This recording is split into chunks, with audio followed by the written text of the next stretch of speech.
Gênesis, capítulo 12, versos 2 e 3. Amém? Vamos ler todo mundo junto? De ti farei uma grande nação, e te abençoarei, e te engrandecerei o nome. Sê tu uma bênção. Abençoarei os que te abençoarem, e amaldiçoarei os que te amaldiçoarem. Em ti serão benditas todas as famílias da terra. Vamos orar esses dois versículos, irmãos? Senhor Jesus, realmente, Pai, vem engrandecer o Teu nome em nós, Senhor, para que a gente possa ser uma bênção. Senhor, que a gente não apenas o material que vem do Senhor, a bênção, mas a gente busque ser essa bênção, Senhor. Nós sabemos que assim a bênção vai poder fluir através de nós. E através de nós o Senhor vai poder bendizer, vai poder abençoar todas as famílias da terra, Pai. Nos dar tal realidade, que a gente possa ser esse agente de bênção de Deus para as pessoas. E não só aquele agente recebedor de bênção. Senhor Jesus. Amém.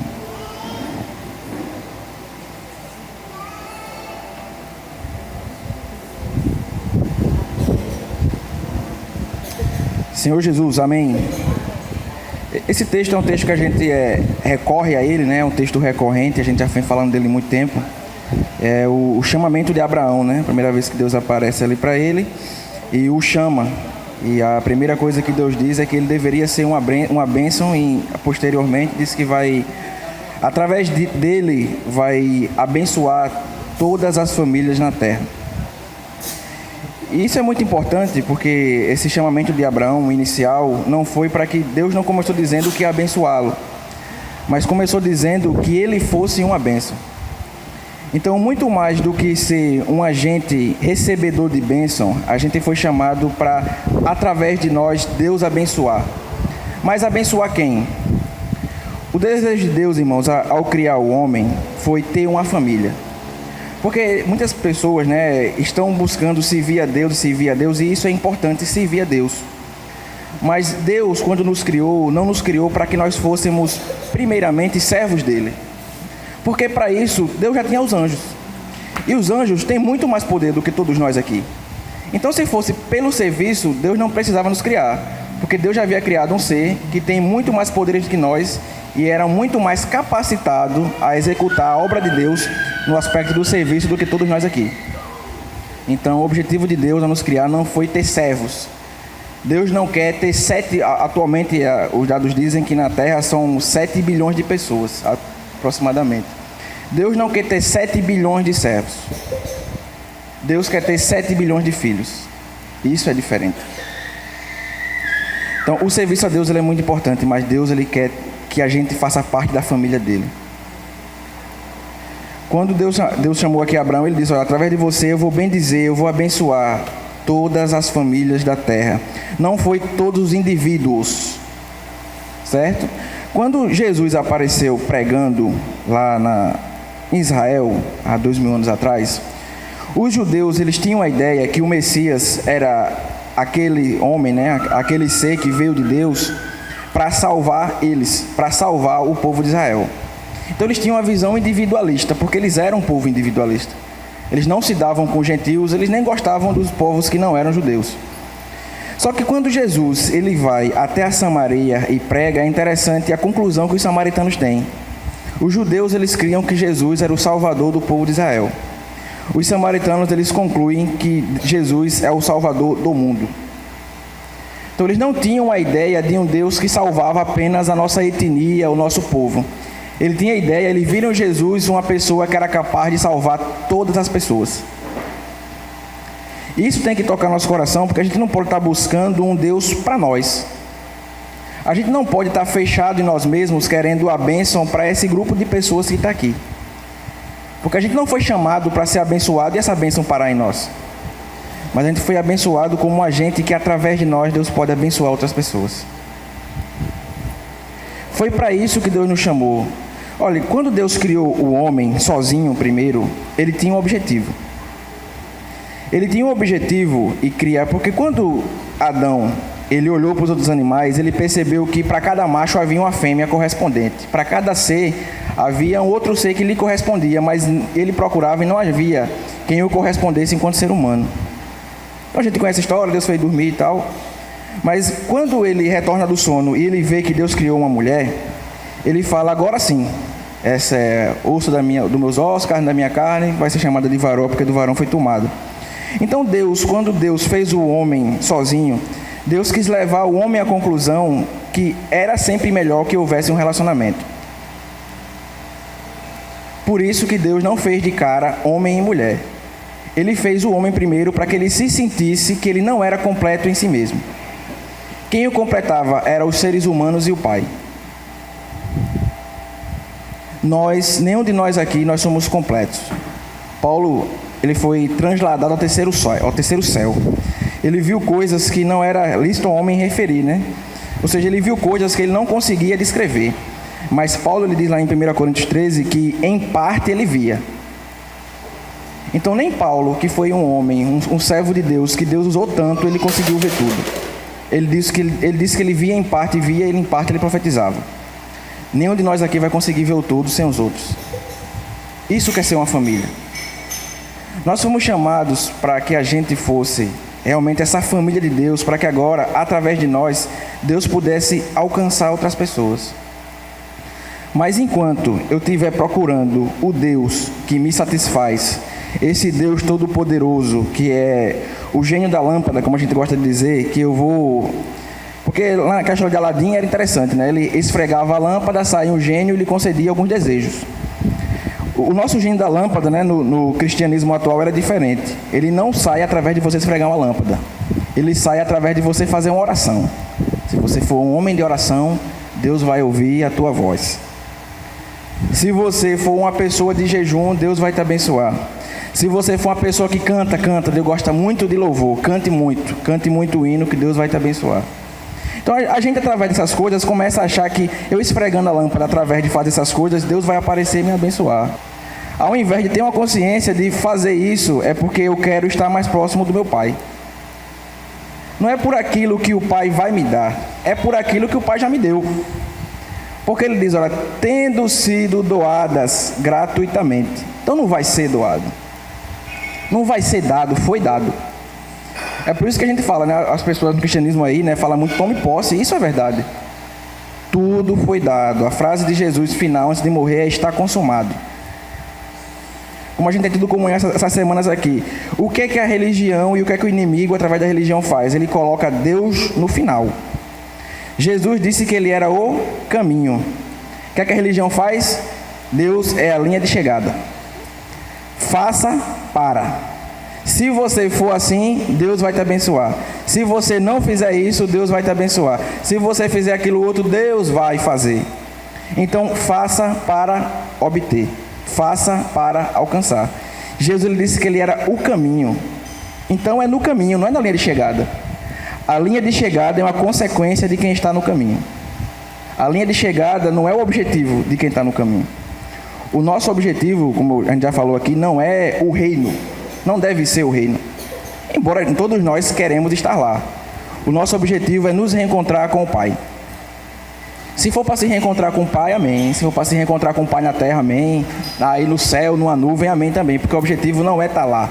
O objetivo é estar com Deus. Porque nós fazemos parte dessa família. E nós queremos ser esse agente que, através de nós, Deus ele pode abençoar as pessoas. Mas Deus só vai conseguir nos usar para abençoar as pessoas quando a gente abrir mão do nosso benefício próprio.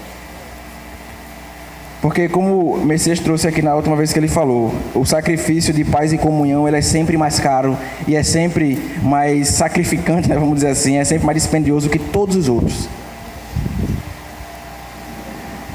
Para eu me relacionar com vocês e vocês se relacionarem comigo, sempre há um preço a se pagar.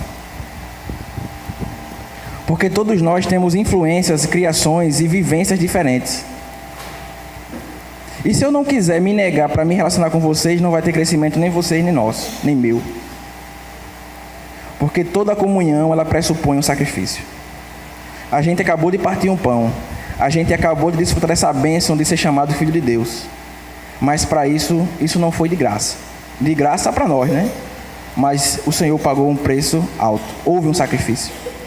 Alguém sacrificou aproximadamente 2.000 anos atrás para que a gente estivesse aqui sentado nessa manhã de domingo. Um sacrifício ele vem em consequência de um fruto. A gente nunca vai poder desfrutar de Deus plenamente se a gente não estiver disposto a se sacrificar por Ele. Porque o que é a realidade da cruz? Cruz é isso, a gente já teve comunhão. Isso é uma estaca na horizontal, ela me liga com Deus. Ela me coloca em comunhão com Deus, porque eu estou embaixo e Deus está em cima. Então eu tenho a consciência que tem um ser acima de mim. E é a vontade desse ser que deve permear os meus atos. Só que a cruz também tem uma estaca na horizontal, vertical e horizontal. A horizontal ela me alinha com o meu semelhante. A horizontal ela me diz que eu não sou melhor do que as pessoas, e as pessoas não são melhor do que eu. Embora Paulo vai exortar, né, que a gente deveria considerar as pessoas melhor do que nós. Mas para crer que todo mundo é igual já é um bom começo. E onde é que eu estou nessa cruz? Eu estou no meio. Eu estou no meio da cruz, que é onde eu tenho a consciência de que tem um Deus que é acima de mim, é a vontade dele que eu tenho que praticar, e também tem um ser humano que é igual a mim, eu deveria amá-lo tal como eu me amo. Mas isso há um preço a se pagar. Porque nessa cruz não há sacrifício. Desculpa, porque essa cruz tem e exige um sacrifício. Nós jamais vamos estar alinhados à vontade de Deus se a gente não quiser se sacrificar. Nenhum de nós jamais vai estar alinhado à vontade de Deus se a gente não quiser se aliar ao meu próximo.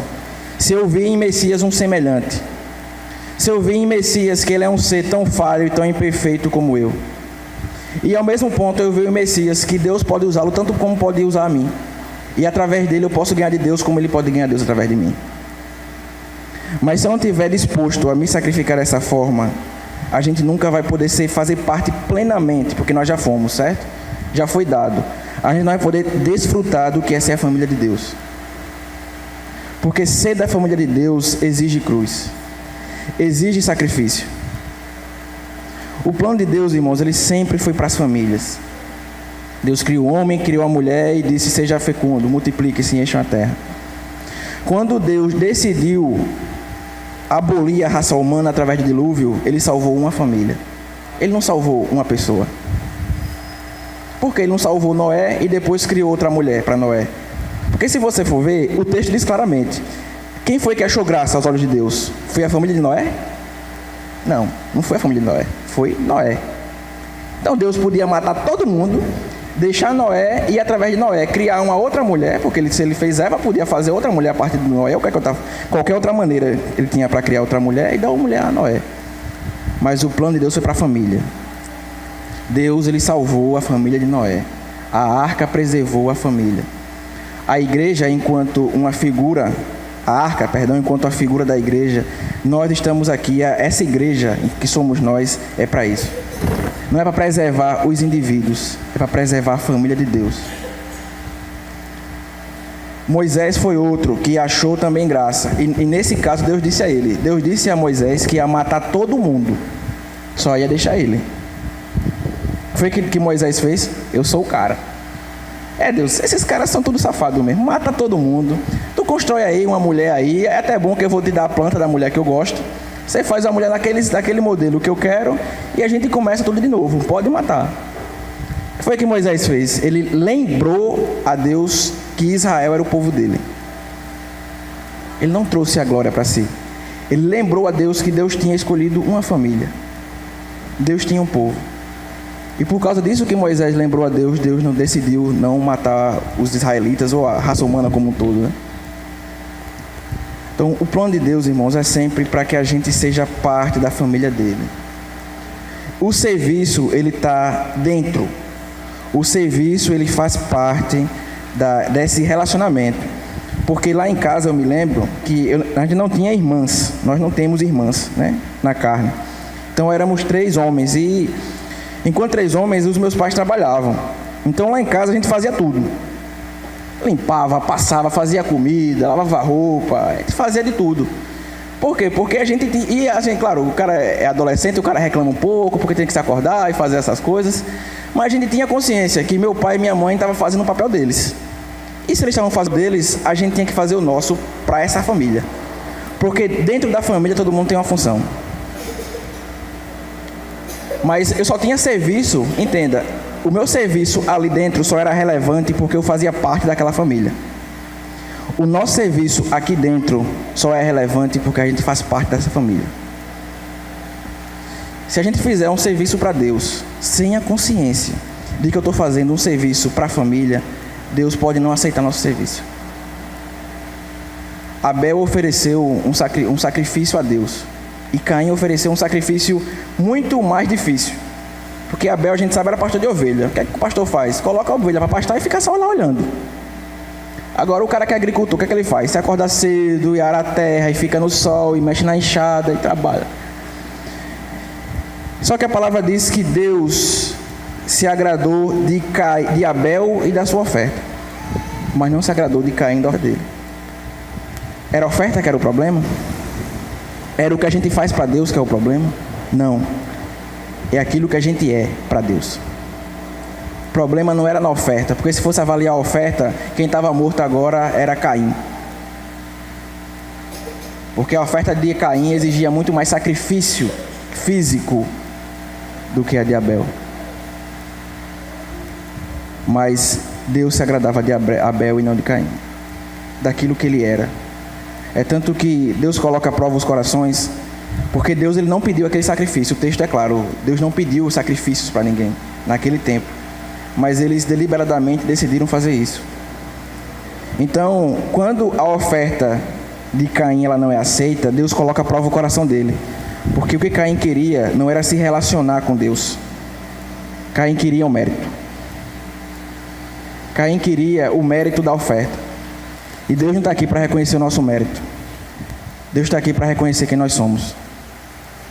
Porque se fosse assim, não estaria escrito lá em Mateus: Senhor, nós não profetizamos em Teu nome, nós não expulsamos demônios em Teu nome, nós não operamos milagres em Teu nome.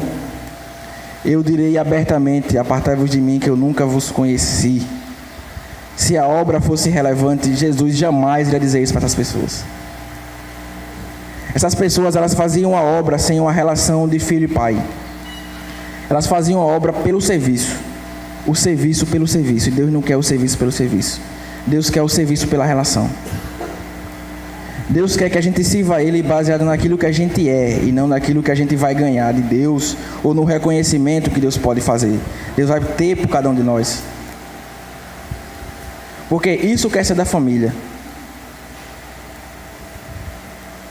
Quando a gente faz alguma coisa em casa, quando o Messias chega em casa do trabalho e no final do mês tem o sustento para sua família, eu tenho certeza que a esposa dele, Alice, não: parabéns, Messias, você foi esplêndido, que coisa extraordinária você fez. Messias fez a função dele dentro daquela família. E ele também não está preocupado com esse mérito. Ele está preocupado de cumprir o papel dele dentro da família que o Senhor o inseriu. Então, a gente tem que estar preocupado, irmãos, claro, de executar o nosso papel dentro dessa família de Deus, que é a igreja, mas sem a preocupação do reconhecimento daquilo que Deus vai me dar em troca, mas fruto de uma consciência daquilo que Ele já me deu. Porque, como eu falo, a gente leu aqui, o chamado de Abraão primeiro foi para que ele fosse uma bênção, e a partir daí Deus abençoaria. Não foi: eu vou te abençoar para você ser uma bênção, é: seja uma bênção que eu te abençoo, e eu uso você para abençoar as pessoas. Mas esses 44 milhões de autodeclarados evangélicos que a gente tem no Brasil não está conseguindo fazer a mudança no país que a gente vive por causa disso. Porque todo mundo está querendo o benefício, todo mundo está querendo a palminha nas costas, a tapinha. Você é o cara, você prega muito bem, você canta muito, você toca pra caramba. Todo mundo, a maioria está querendo isso. É por isso que 44 milhões de pessoas não conseguem ser relevantes num país. A gente vê 40 milhões num cenário de 200, a gente é um quinto da população. Então é 20%. Então, ou seja, em teoria, a cada 5 pessoas que você parar aí na rua, se perguntar se ela é evangélica, ela vai dizer que é. Mas o que é que está causando no país? Porque a palavra diz que Paulo e Silas chegaram no lugar e os judeus disseram assim: a gente conhece esses homens, eles estão perturbando o mundo. O mundo. 44 milhões de pessoas não conseguem perturbar um país. Tem alguma coisa errada.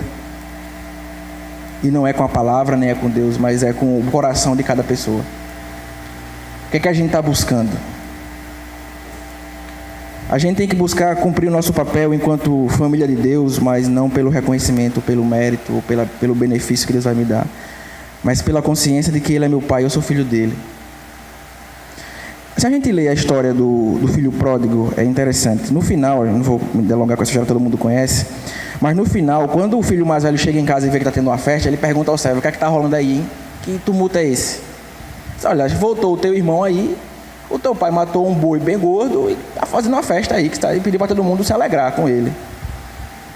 Aí o irmão mais velho, que servia e muito ao pai, que nunca gastou o dinheiro do pai com prostituta, nem com farra, nem com nada, ficou chateado.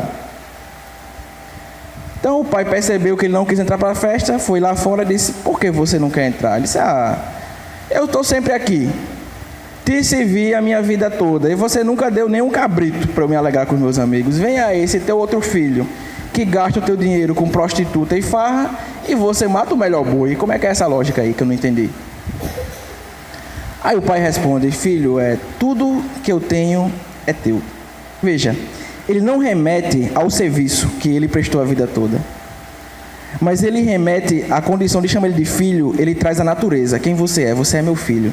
Então primeiro traz a natureza de filho. Em segundo ele diz: olha, tudo que eu tenho é teu. Irmãos, tudo que o Senhor tem e Ele é nosso. A gente pode servir a vida toda e não estar desfrutando disso, como esse filho mais velho estava fazendo. Ele fazia parte da família daquele homem, mas não desfrutava daquilo que o pai era, nem daquilo que o pai tinha. E veja, não estou falando tinha de posse material. Estou falando de bênçãos espirituais, certo? Não estou falando de coisas materiais. Então veja que o serviço pelo serviço, ele pode nos levar a não desfrutar daquilo que o pai é e daquilo que o pai tem. Então, irmãos, isso tem que servir de alerta para cada um de nós, porque nós estamos aqui para poder desfrutar daquilo que Deus tem, daquilo que Deus é, e para que isso encharque nosso coração de tal forma que o meu vizinho ele perceba que tem alguma coisa diferente em mim. A gente tem que estar aqui para realmente desfrutar do Senhor de tal maneira que a gente se sinta tão amado, porque João diz que nós o amamos porque Ele nos amou primeiro. Então a gente se sente tão amado, e esse amor está tanto no nosso coração, e encharcou tanto no nosso coração, que eu não posso fazer outra coisa senão amar Messias, porque é a natureza daquilo que Deus é. Veja, Deus, se a gente for escolher aqui adjetivos para descrever Deus, a gente pode escolher aos montes, mas Deus, Ele escolheu um adjetivo para se descrever. Não é interessante? A gente pode dizer: Deus é todo poderoso, Deus é bom, Deus é misericordioso, Deus é gracioso. Então, do homem para Deus, a gente pode adjetivá-lo de muitas maneiras. Mas Deus escolheu não se adjetivar, mas Deus escolheu se descrever através de uma palavra: amor. Então, da gente para Deus, Deus é misericordioso, Deus é gracioso, Deus é benigno, Deus é paciente. Mas de Deus para nós, Ele diz: olha, eu sou amor. É a natureza daquilo que Deus é.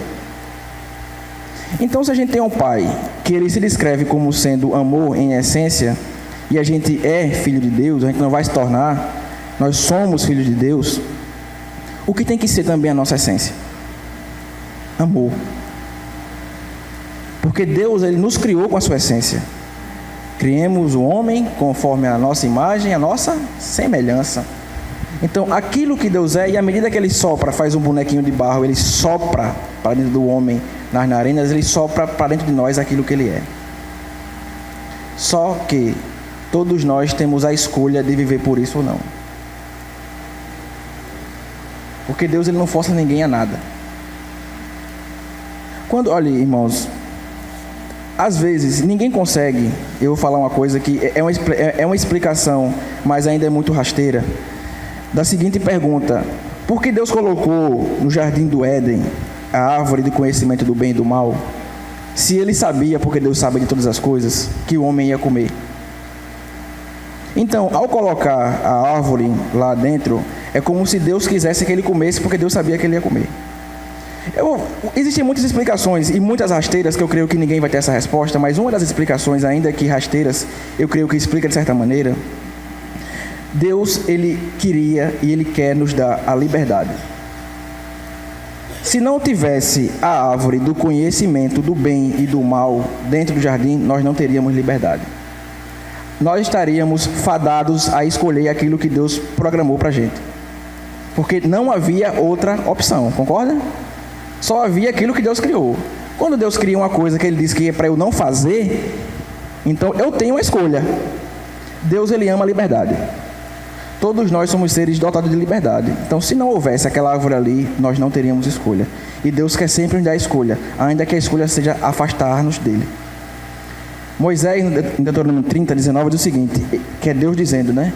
Eis que ponho sobre ti bênção e morte, vida e morte, bênção e maldição. Escolhe, pois, a vida para que viva tu e a tua descendência. Por que não disse, eu coloco sobre ti a bênção e a vida?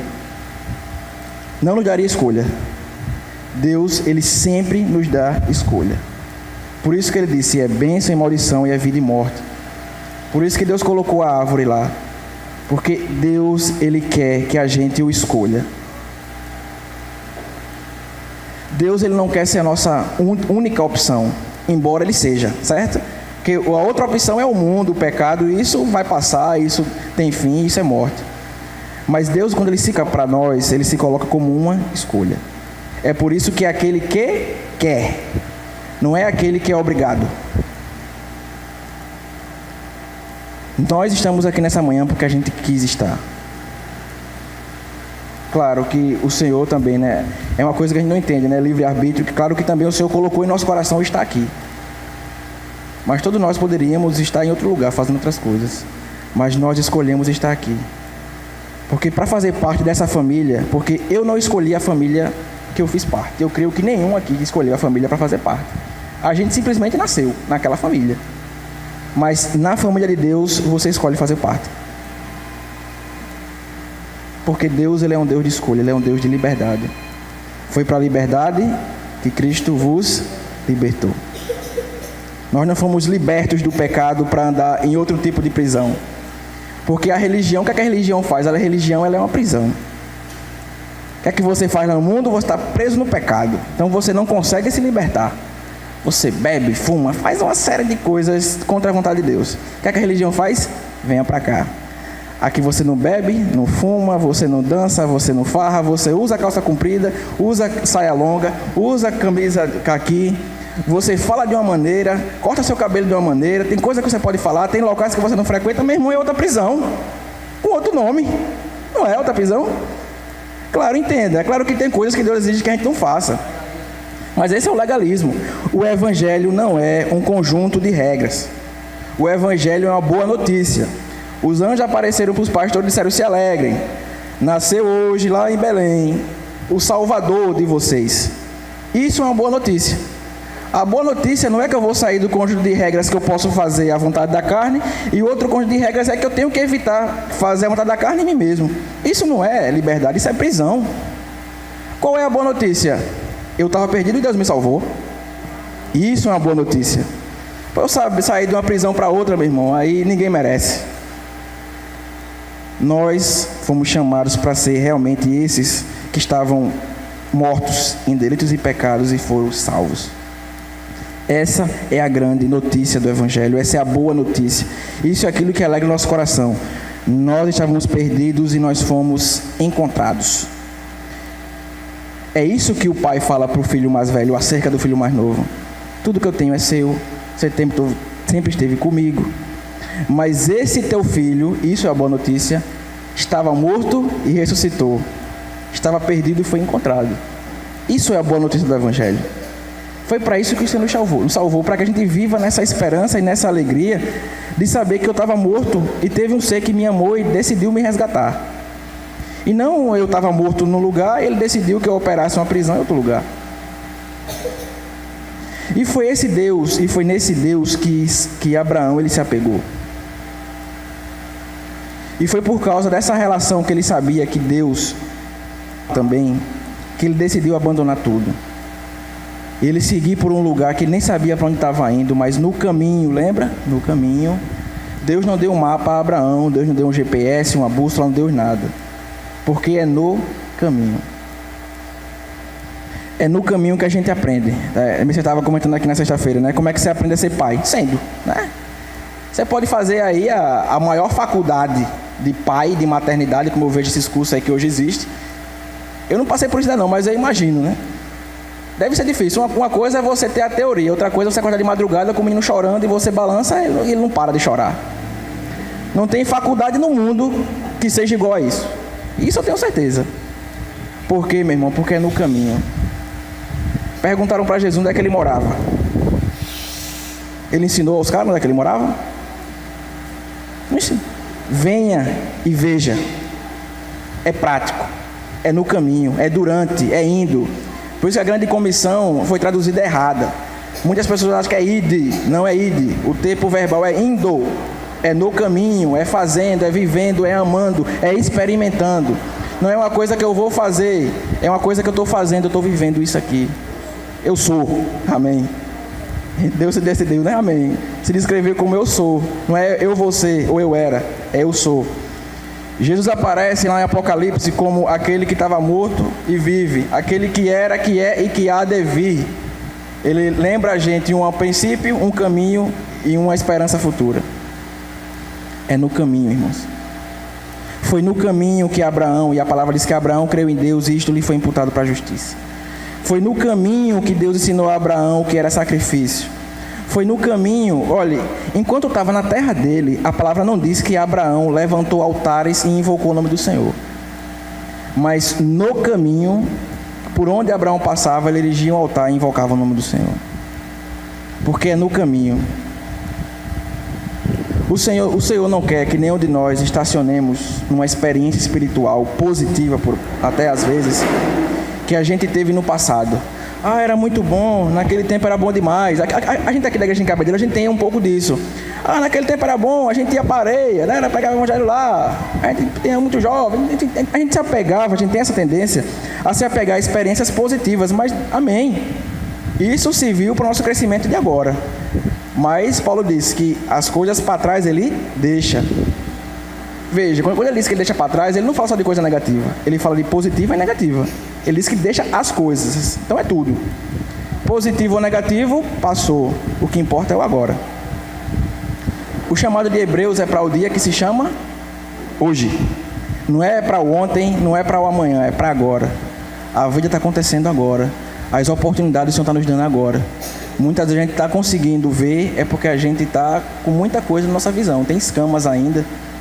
Tem algumas coisas que estão nos atrapalhando de ver onde o Senhor nos colocou e o que é que Ele quer fazer através de nós naqueles ambientes que a gente foi inserido.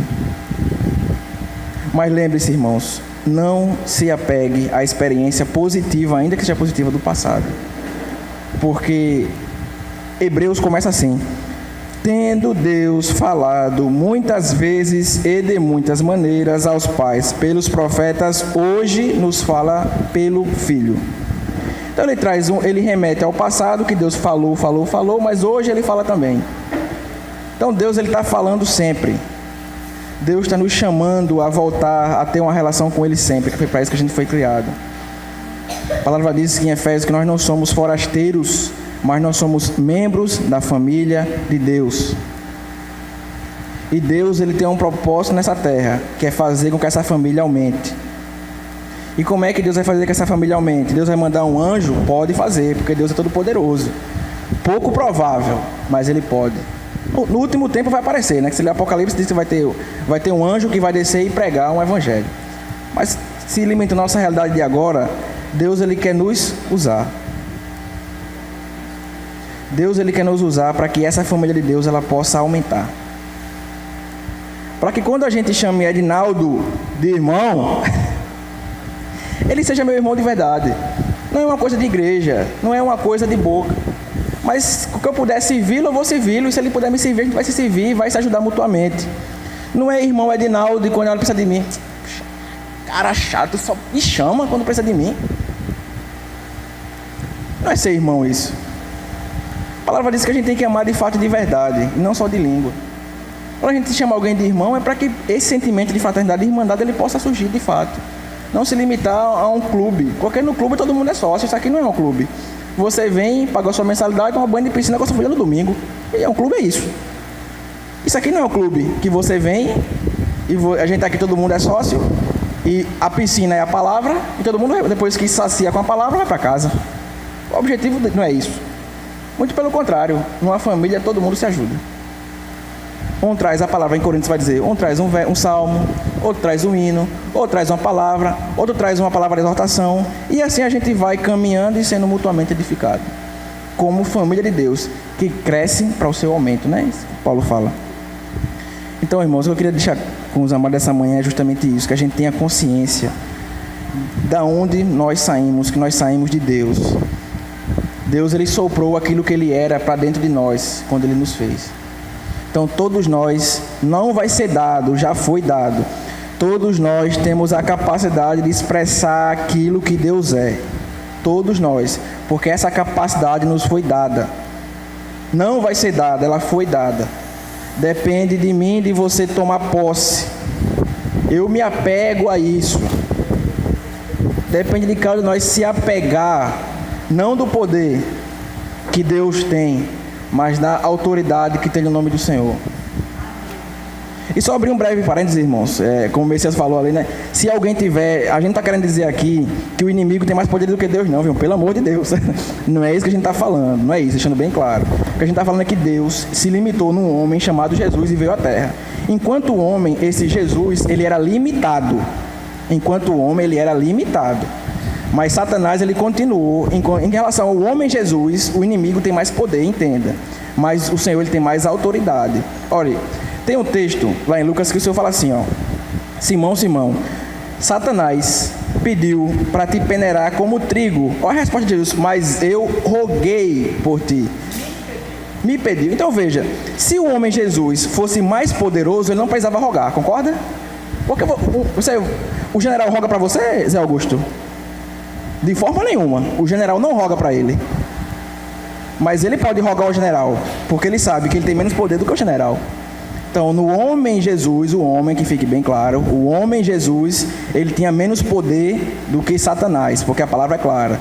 Criado um pouco menor que os anjos. Então, poder, era menos. Mas em autoridade, nem se comparava.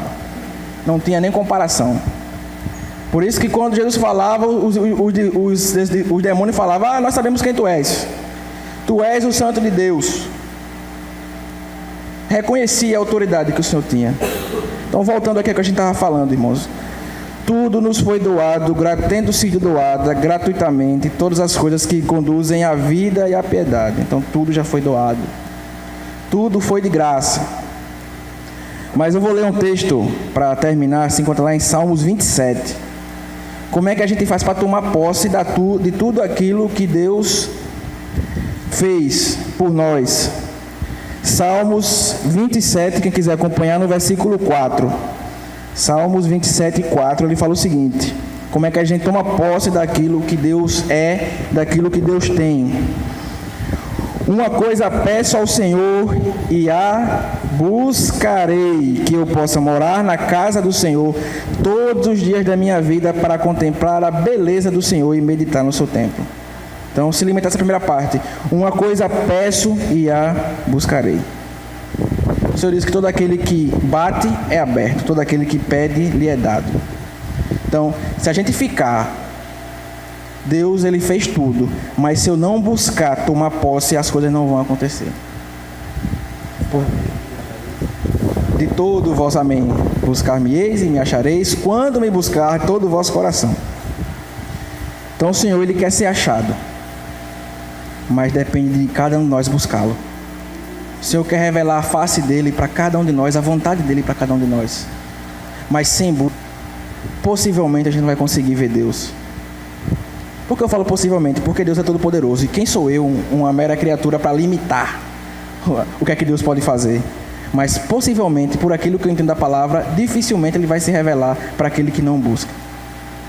Então, se a gente quer conhecer Deus, a gente quer se relacionar com esse Pai que nos criou para que a gente fosse membro da família dele, e dentro dessa família, cada um aqui tivesse uma função para que a família aumentasse e edificasse aos membros componentes dessa família, a gente tem que buscar o Senhor.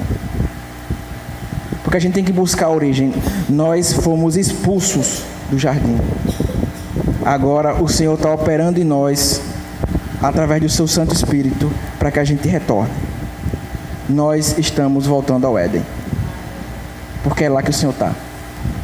Lá no Éden, o Senhor não tinha, e o homem não tinha o menor problema de se relacionar com Deus. Fora do Éden, a gente tem problema. Se você for ver, no Éden, Deus descia todo dia. Depois que o homem foi expulso, Deus aparece, mas a Bíblia não fala que ele aparece todo dia. Ele não aparecia mais com frequência. Porque é no Éden, que é o nosso espírito humano mesclado ao Espírito de Deus, que a gente pode ter a presença do Senhor.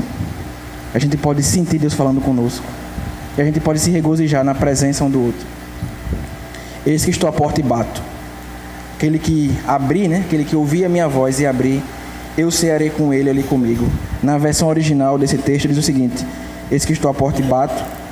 Aquele que ouvir a minha voz e abrir, eu entrarei e nós nos alegraremos juntos. Olha que diferença. Nós nos alegraremos juntos. Porque é isso que o Pai tem. Esse é o prazer de ver a família reunida, todo mundo se alegrando junto. Esse é o prazer que a gente tem que ter. Ver a família de Deus. Não só essa família, essas 30 e poucas, 40 pessoas que estão aqui. Mas saber que fora muro também tem gente que é filho de Deus e não tem consciência disso. E a gente está aqui para levar essa consciência. Que eles também são filhos, só não tem essa consciência ainda. Jesus é o nosso Senhor.